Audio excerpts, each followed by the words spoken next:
So one thing that in messaging and DMing, the biggest mistake that I've ever seen, anyone ever make in just selling in general, it's talking about your product.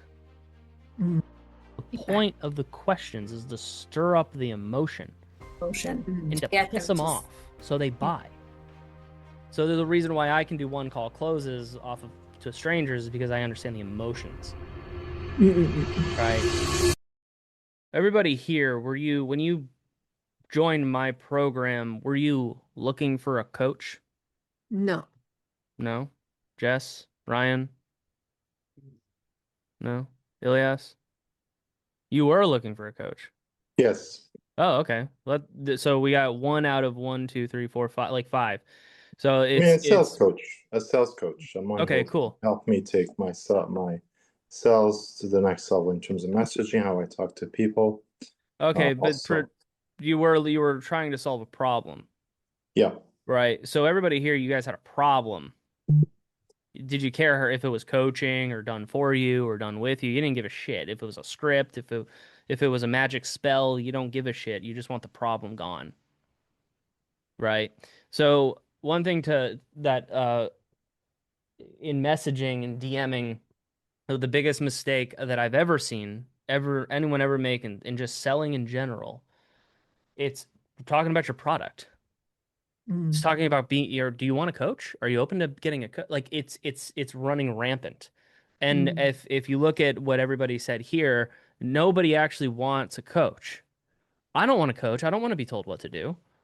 Like I have no desire to be told what to do, but I have problems and I need them solved.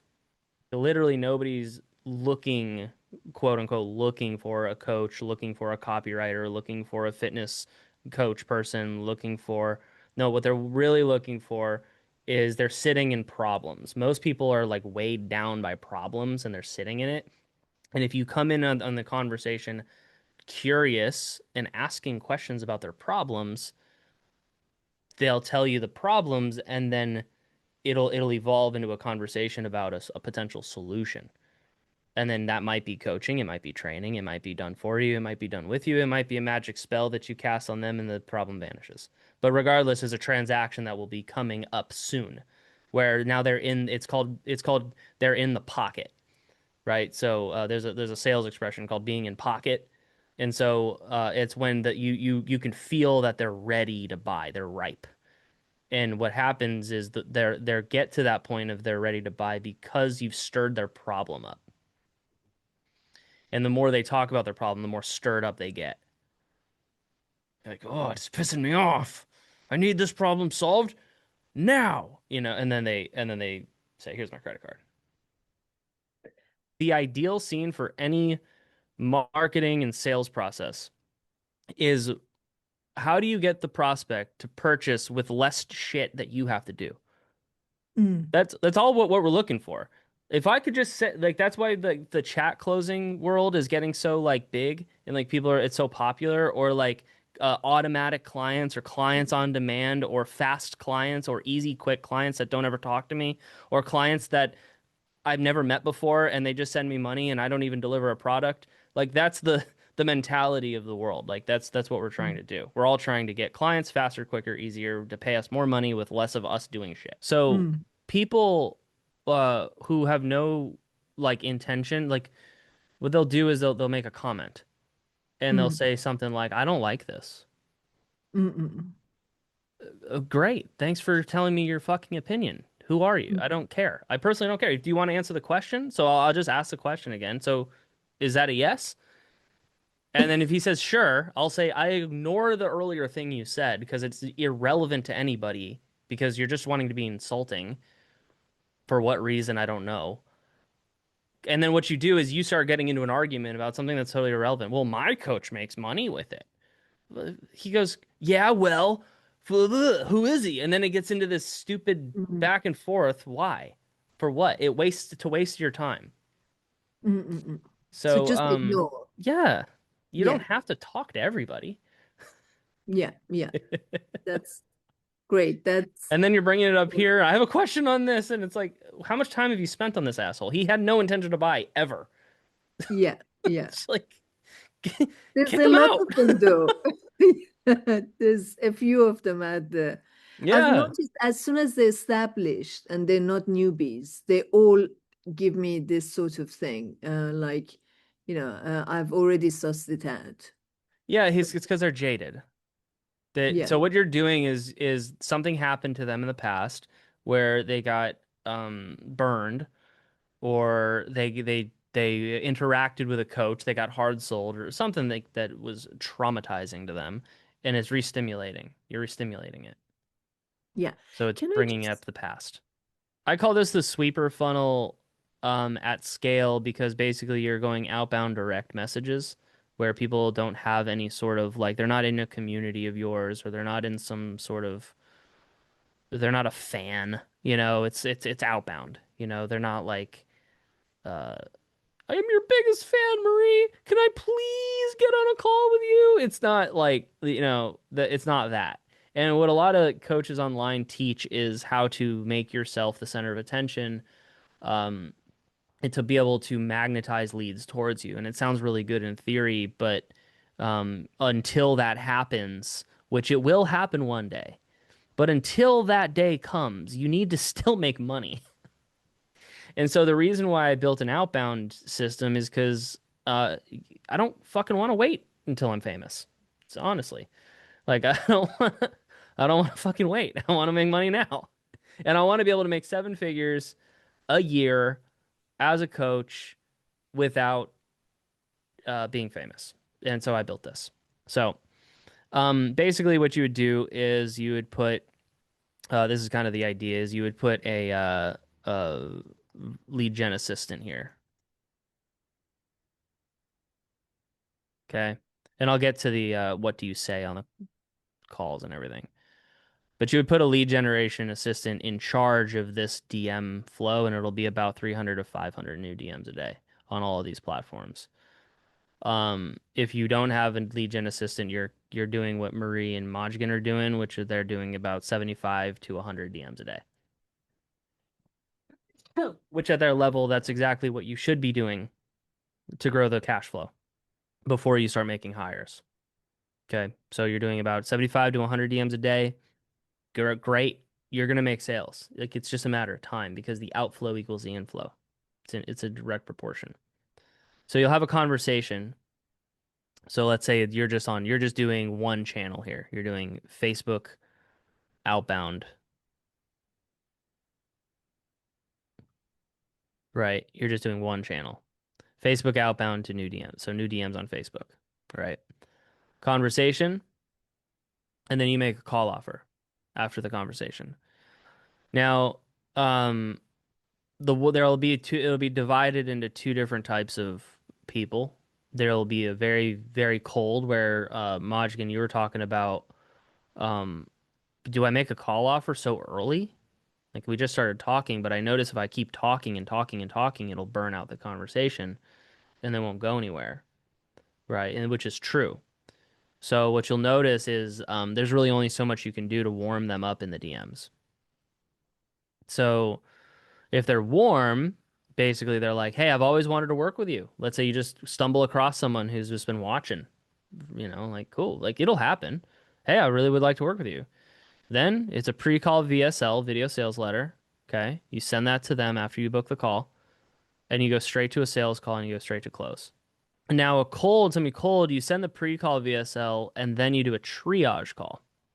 Now, a triage call is about 15 minutes to just chat. Okay.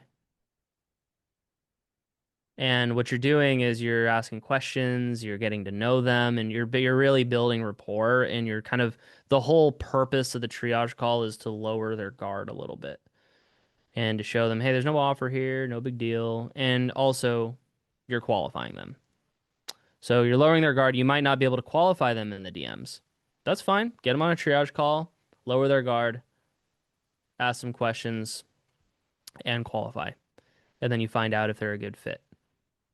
If they are a good fit, YouTube I found in the middle of the funnel. First of all, don't do YouTube until you start getting your DMs up to at least 50 to 100 a day. If you can't do that, none of you guys should be doing a fucking YouTube channel. Just like don't. YouTube channel is when your volume is good, but now your conversions are low. So you build a YouTube channel, you build YouTube videos custom tailored to your leads problems. And what it does is it's plugging the middle of funnel. And so that middle of funnel is what helps with your conversions. I do YouTube not to pull in leads. I do YouTube to help my conversions because I was starting to getting to the point where I was taking so many sales calls and triage calls and they're not showing up for their next call or they're not closing. So I plugged it with the middle of funnel with YouTube. Okay.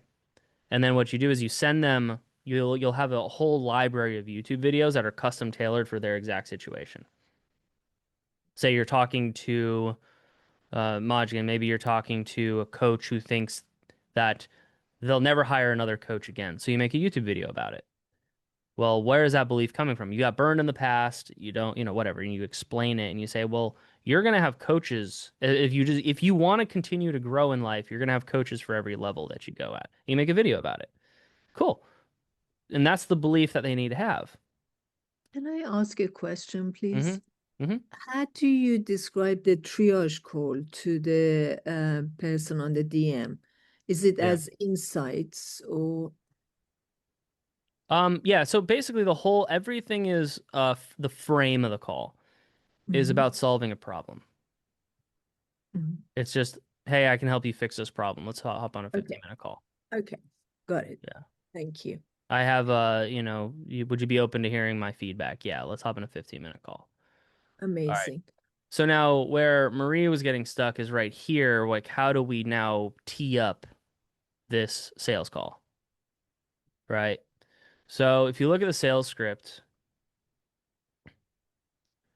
there's a transition scripting here. So this is the discovery. What you're kind of doing is a mini discovery on your triage call. So I'll kind of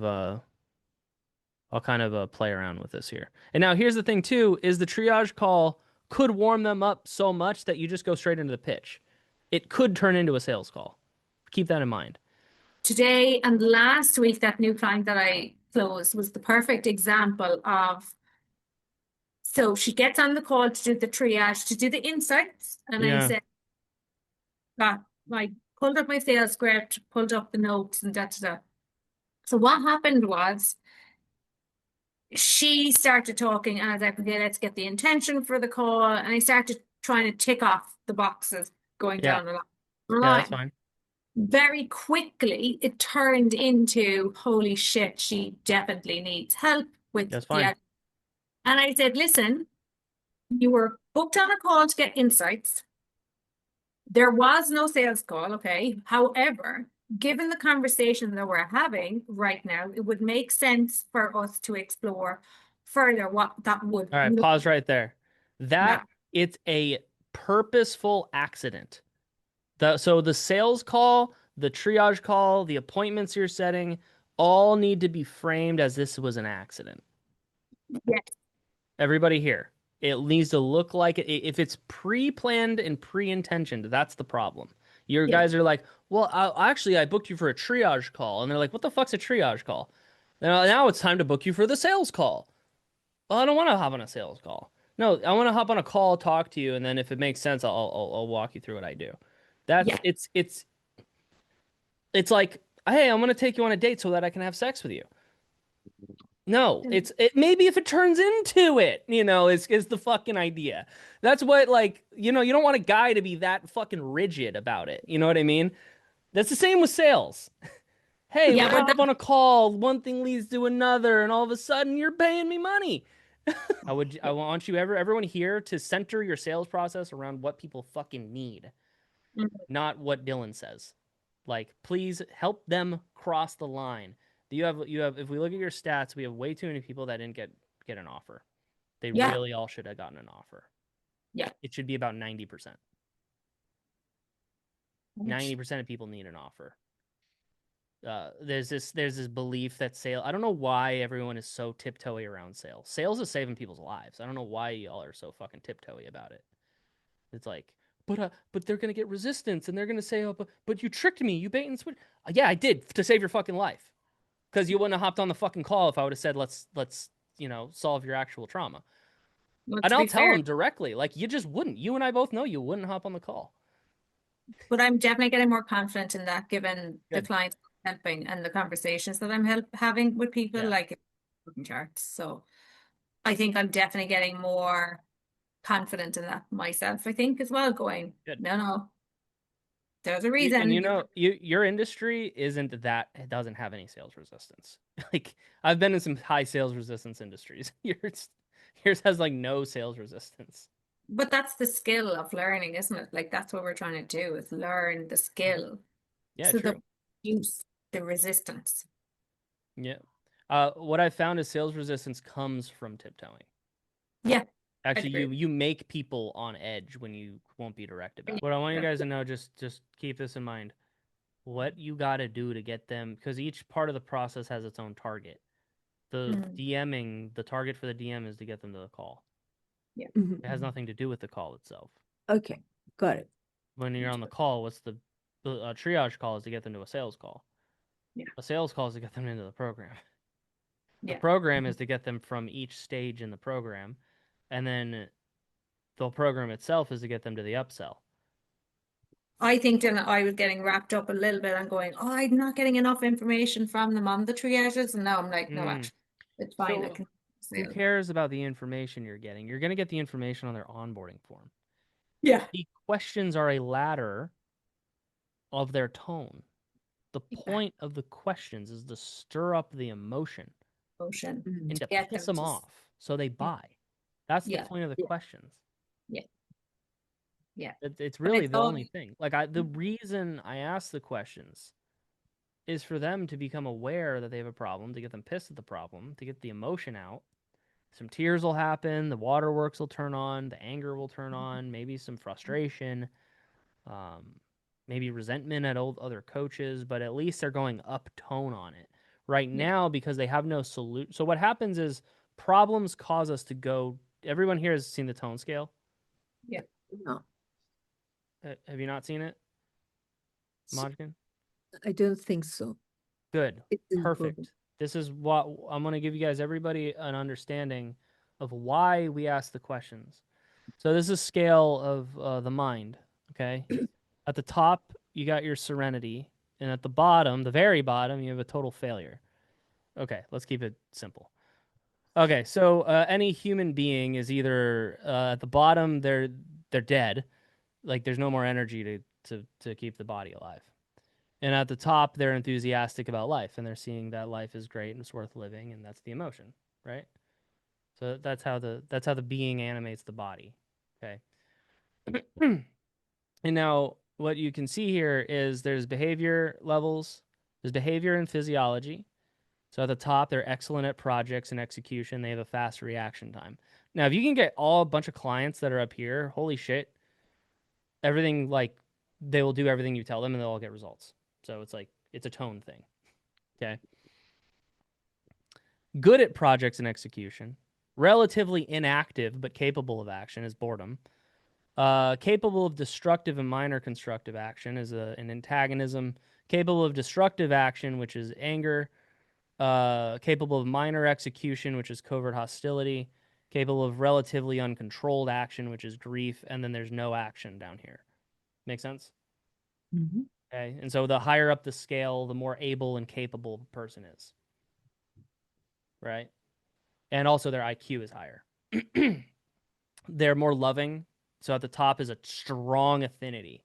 It's like there's just a ton of love in what they say. Like they love people. There's down below 2.0 is an antagonism, is all hate, uh, evil. You've got all kinds of shit. Withdrawal from people, pleas for pity, and then you've got with total supplication. Um, Ethics, like basically an apathy will have just obey anybody because they don't have their own sense of ethics or morals. They're deviously dishonest at a covert hostility range, and at the top is like extremely ethical. Basically, they do the greatest good for the greatest number always. Okay. Courage level, handling of truth, and you see like there's a way to actually measure the how a person will act based on their emotion on the scale. Does that make sense? A fearful Yes. person will typically lie. An angry person will typically try to destroy shit. And so when you see that message you wanted me to review, Majgan, he was a destructive person. He had no intention to have a constructive conversation, and you're sitting here trying to have a conversation with an emotion. So there's no conversation to be had. So I say, leave him alone. Don't talk to him. Right? Got it. Also, or if you understand the tone scale, you could say, where is this pain coming from? And you could get the guy a lot of affinity, and the guy will probably start crying. I've actually had a lot of people here that bought from me that were very, very rude and mean in the DMs, but I could see the pain. And I no offense anybody here, but I handled it because I know where it's coming from and I know it's not the person. There's pain behind it. And so I handle it, got the tears out, and then they're like, I love you. And I say, yeah, I know, I got you up tone. Right? So you're bringing them up the scale. And so, okay. Now, what this is this tone scale is in direct relationship to the person's survival. So so it's survival. This is the key. All right, so I'm showing you this because I want to show you essentially what a problem does to somebody. A problem is a counter intention. You're trying to go somewhere, you have a counter intention. Can't move. And it's say stuck in time. And it's the problem is of equal force. Yeah, this has been really helpful for me because I find sort of objection handling a little bit difficult. It's like it feels uncomfortable to push, but understanding the tones, Mm.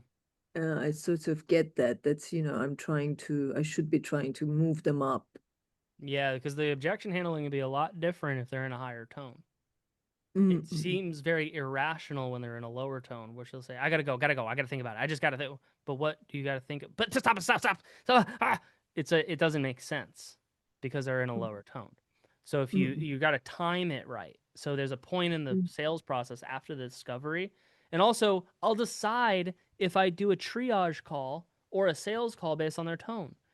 So if they're in Mm. an antagonism, it's time Mm. for the offer. You don't want to get them to antagonism, which is the buying pocket. And then you say, all right, well, I'll see you later. All right. You basically just made her horny and then like said goodbye. Like you see the timing? It's the Yeah. date analogy here. So you stimulate them and then you give them an offer because that's the perfect time. Mm. So there's a reason why I can do one call closes off of to strangers is because I understand the emotions, Mm-mm. right? That's And what he did to me. that's what I did to you. You're a one call close. Like you didn't even follow me on fucking Instagram. What? No, I'm following. What? You did? Neither did I. You were following me? No, Call me out for not following You I weren't just following me. I don't remember. Were you? you. Me? me. I swear I'm following you. Oh, okay. I didn't know that. All right. Yeah. What were you Let me saying, check. Majin? I'm not following you on Instagram either. I've watched a couple of your YouTubes, Yeah. and then So you came on the call at strong interest, Yeah, I'm following you. yeah, right? it You was came to the call interesting. already high toned. Yes, and it was interesting because I knew I needed your stuff, and I was gonna buy, but Mm-hmm. it was interesting to experience that, to see what our clients are going through. But despite that, this fear came about, like Yeah. I need to think about it, and like Yes, and it was reactive. yeah, That's why I knew exactly, it wasn't a real objection. It was the mind coming in. You dropped yeah, tone because of a yeah, potential danger to your survival. yeah, and A loss also of money is a loss in a survival context. It's a yeah, protect your assets. It's protect your yeah. resources. And it was funny because I was talking to myself, like, you watch the videos, you need this. Why did you come to the call if you're not going to buy? So what's the thing? Yeah. Um, so it Yeah. was So a lot of our irrational things that we've done in life can be explained through the tone scale, Mm, mm, mm, right? mm, Time I left that really good, spouse. Why did I do that? What was that? I mm, really mm, wish I didn't do that. Or a time that I, um, yeah, got angry at somebody when I shouldn't have. You know, the time I ruined a any of these things that like you can explain through the tone scale. What tone were you in? That's why I don't make big decisions in a low tone. Make big decisions when you're high tone because your ability to observe truth is there. Low tone is your distorted perceptions. All right, I gotta go, guys. I'm Thanks, Dylan. behind. Thank you very Thank you. much, Dylan. Got it. Yeah. Yeah. Peace out. Bye.